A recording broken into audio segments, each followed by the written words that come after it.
من الشیطان الرجیم بسم اللہ الرحمن الرحیم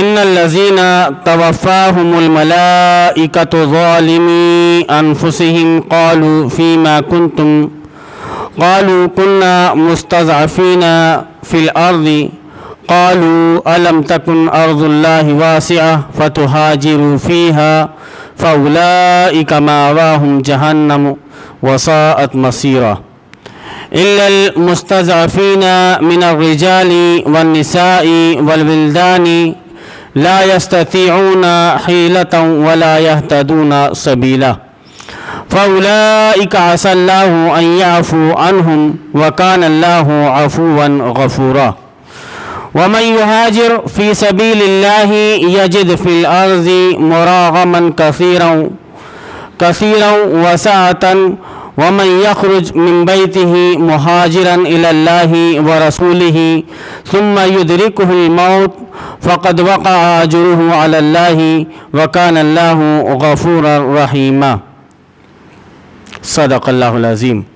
معزز سامعین، ابھی آپ نے سورہ نساء کا 14واں رکوع آیت نمبر 97 سے لے کر 100 تک سماعت فرمایا۔ اب اس کا ترجمہ سماعت فرمائیں۔ ایک ایک مرحلے کے بارے میں اللہ رب العالمین ذکر کر رہا ہے کہ کن مراحل میں آپ کو کیسے رہنا ہے، کیا کیا فیصلے آپ کو کب کب لینے ہیں۔ اللہ رب العالمین ان چیزوں کے بارے میں کلام پاک کے اندر بیان فرما رہا ہے۔ اللہ رب العالمین بیان فرماتا ہے کہ جو لوگ اپنے نفس پر ظلم کر رہے تھے، جو لوگ اپنے نفس پر ظلم کر رہے تھے، ان کی روحیں جب فرشتوں نے قبض کی تو ان سے پوچھا کہ یہ تم کس حال میں مبتلا تھے۔ انہوں نے جواب دیا کہ ہم زمین میں کمزور و مجبور تھے۔ فرشتوں نے کہا، کیا خدا کی زمین وسیع نہ تھی کہ تم اس میں ہجرت کرتے؟ یہ وہ لوگ ہیں جن کا ٹھکانہ جہنم ہے اور وہ بڑا ہی برا ٹھکانہ ہے۔ یہاں پر ہجرت کے سلسلے میں بیان کیا جا رہا ہے کہ اس سے مراد وہ لوگ ہیں کہ نبی کریم صلی اللہ علیہ وسلم کے ہجرت کر کے مدینہ چلے جانے کے بعد اور جہاں جہاں بھی صحابہ اکرام تھے وہ آ جا رہے تھے وہاں پر کہ نبی کریم صلی اللہ علیہ وسلم اب یہاں پر ہیں، یہاں پہ آ جائیں آپ۔ اور پھر وہ منظر بھی مدینہ نے دیکھا کہ صحابہ اکرام رضوان اللہ علیہم اجمعین ایک دوسرے کے ساتھ کس طرح سے خندہ پیشانی کے ساتھ پیش آئے۔ جس کے پاس 2 بیویاں تھیں، اس نے ایک بیوی کو طلاق دے دی تاکہ اس کا مہاجر بھائی اس سے نکاح کر سکے۔ جس کے پاس 2 باغات تھے، اس نے ایک باغ اپنے بھائی کو دے دیا۔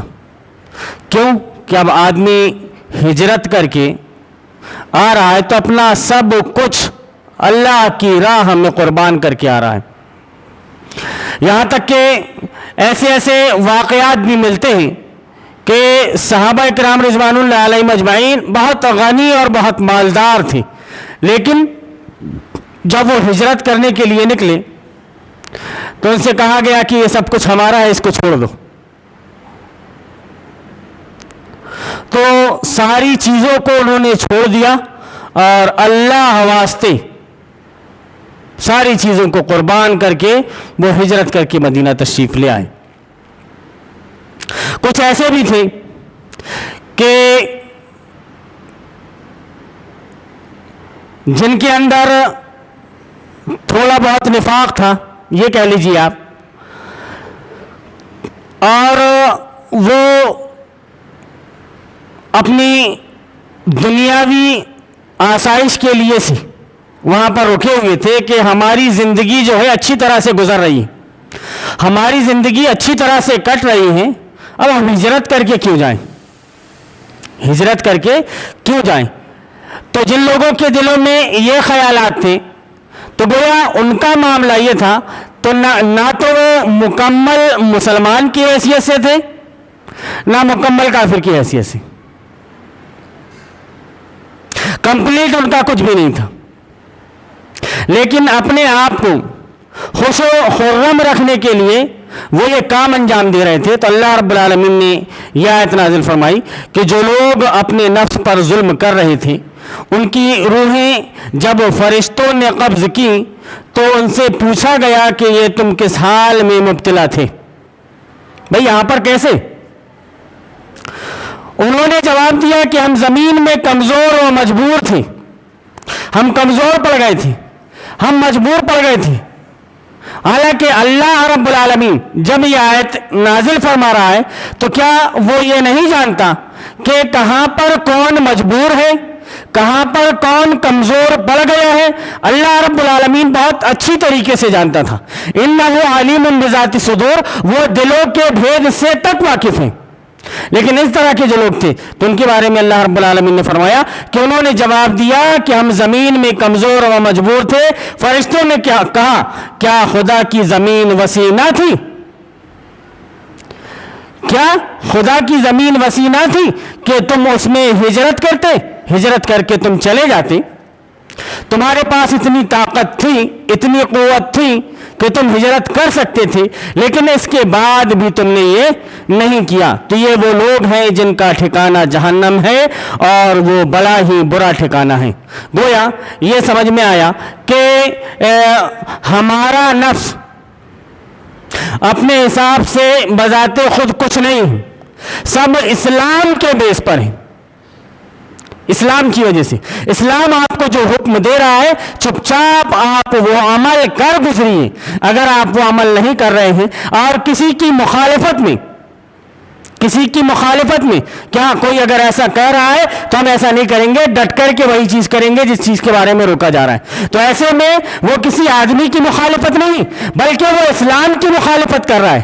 جو کچھ بھی ان کا کیا کرایا ہے سب کا سب ضائع اور برباد ہو جائے گا, کچھ ان کے کام آنے والا نہیں.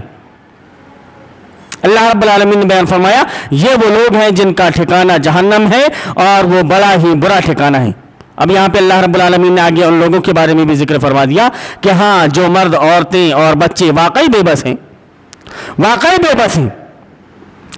اور نکلنے کا کوئی راستہ اور ذریعہ نہیں پاتے, بعید نہیں کہ اللہ انہیں معاف کر دے. اللہ بڑا معاف کرنے والا اور درگزر فرمانے والا ہے.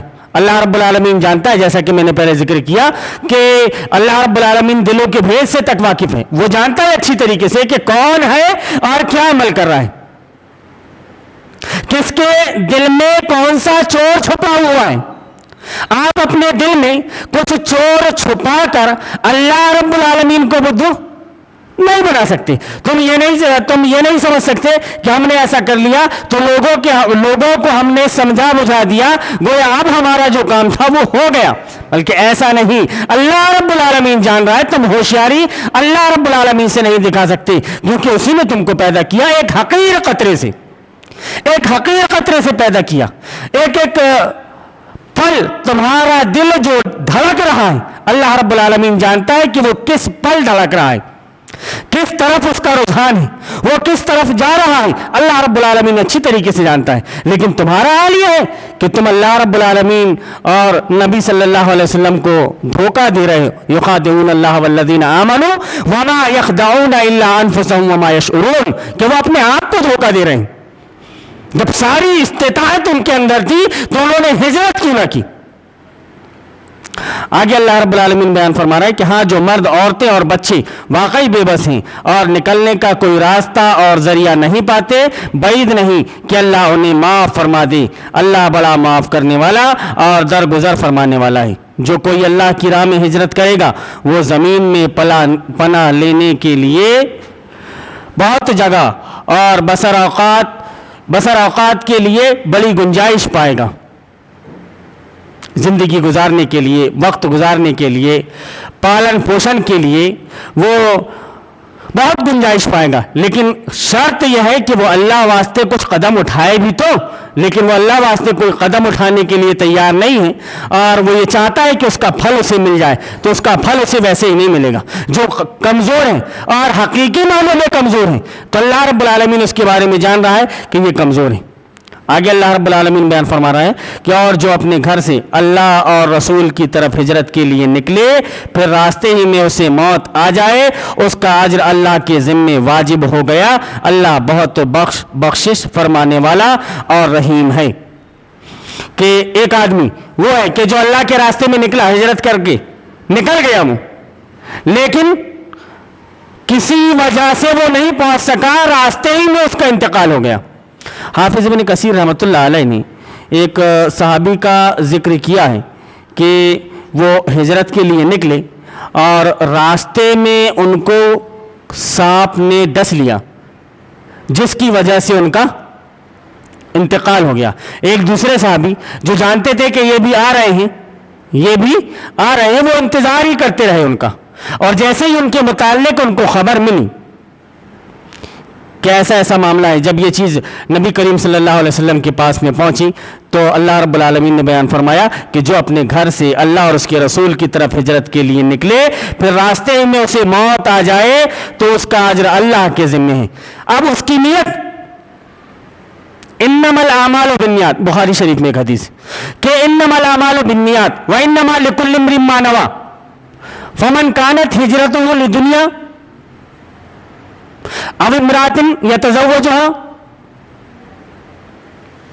کہ اگر اس کی ہجرت دنیا کے لیے یا کسی عورت کے لیے تھی کہ اس سے وہ نکاح کرے گا تو اس سے اس کو مل جائے گا,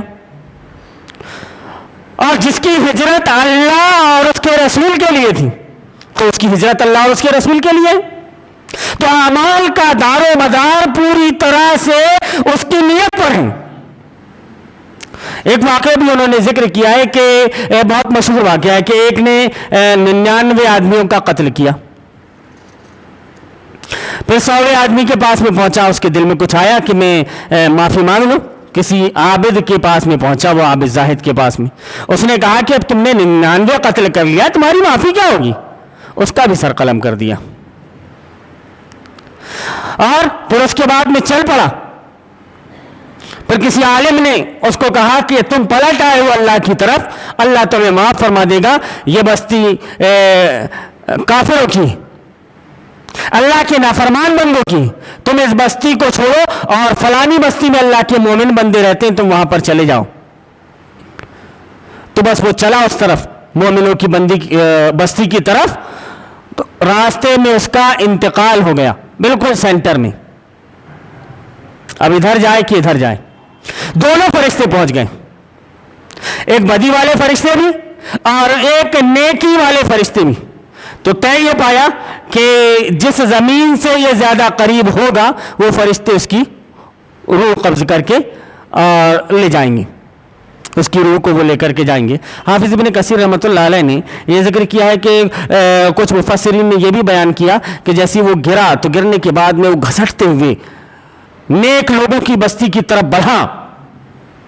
اللہ رب العالمین نے حکم دیا تو ادھر کی زمین جو نیک لوگوں کی طرف کی تھی وہ کم ہو گئی اور ادھر کی زیادہ ہو گئی. تو گویا وہ قریب ہو گیا نیک لوگوں کی بستی سے.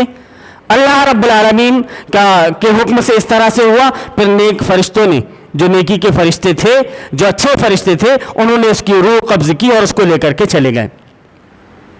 تو یہ واقعہ ذکر کرنے کے بعد میں یہ بات ہمارے سامنے واضح ہو جاتی ہے, بالکل آیا ہو جاتی ہے کہ اگر بندہ اللہ رب العالمین سے توبہ استغفار کر لے اور پلٹ جائے اس کی طرف, تو پیچھے اس نے کیا ہے, گرچہ اس نے ایک وقت کی بھی اس کے بعد میں نماز نہ پڑھی ہو, لیکن وہ توبۃ النصوح ہو, سچی توبہ, وہ پلٹ جائے اللہ کی طرف, تو اللہ رب العالمین اس کو معاف کرنے کے لیے تیار ہے. اللہ رب العالمین اس کو معاف فرما دے گا, اس کو معاف کر سکتا ہے اللہ رب العالمین. تو اللہ رب العالمین سے دعا ہے کہ اللہ رب العالمین تو ہمیں توفیق دے کہ ہم سچے دل سے توبہ کرنے والے ہو جائیں. اللہ رب العالمین تو ہمارے گناہوں کو معاف فرما دے, ہماری غلطیوں کو معاف فرما دے اور ہمارا شمار تو نیک بندوں میں فرما لے. اللہ رب العالمین اگر ہمارے قدم برائی کی طرف بڑھیں, غلط کام کی طرف بڑھیں, تو اللہ رب العالمین تو ہمارے قدموں کو وہیں پر روک دیجیے اور ہمیں توفیق دیجیے کہ ہم غلط کام نہ کریں بلکہ شریعت محمدی کے مطابق ہم نیک کام انجام دیں اور نیکوں میں ہمارا شمار ہو. اللہم ارنا الحق حقا وارزقنا اتباعہ وارنا الباطل باطلا وارزقنا اجتنابہ, آمین یا رب العالمین. لوگوں کا رد و قبول ہرگز حق و باطل کا معیار نہیں ہے. لوگوں کی اکثریت اگر اندھیروں میں بھٹکنا اور ٹھوکریں کھانا چاہتی ہے تو خوشی سے بھٹکے اور ٹھوکریں کھاتی رہے. ہمارا کام ہر حال اندھیروں میں چراغ جلانا ہی ہے اور ہم مرتے دم تک یہی کام کرتے رہیں گے. ہم اس سے خدا کی پناہ مانگتے ہیں کہ ہم بھٹکنے یا بھٹکانے والوں میں شامل ہو جائیں. خدا کا یہ احسان ہے کہ اس نے ہمیں اندھیروں میں چراغ جلانے کی توفیق بخشی. اس احسان کا شکر یہی ہے کہ ہم چراغ جلاتے جلاتے مر جائیں.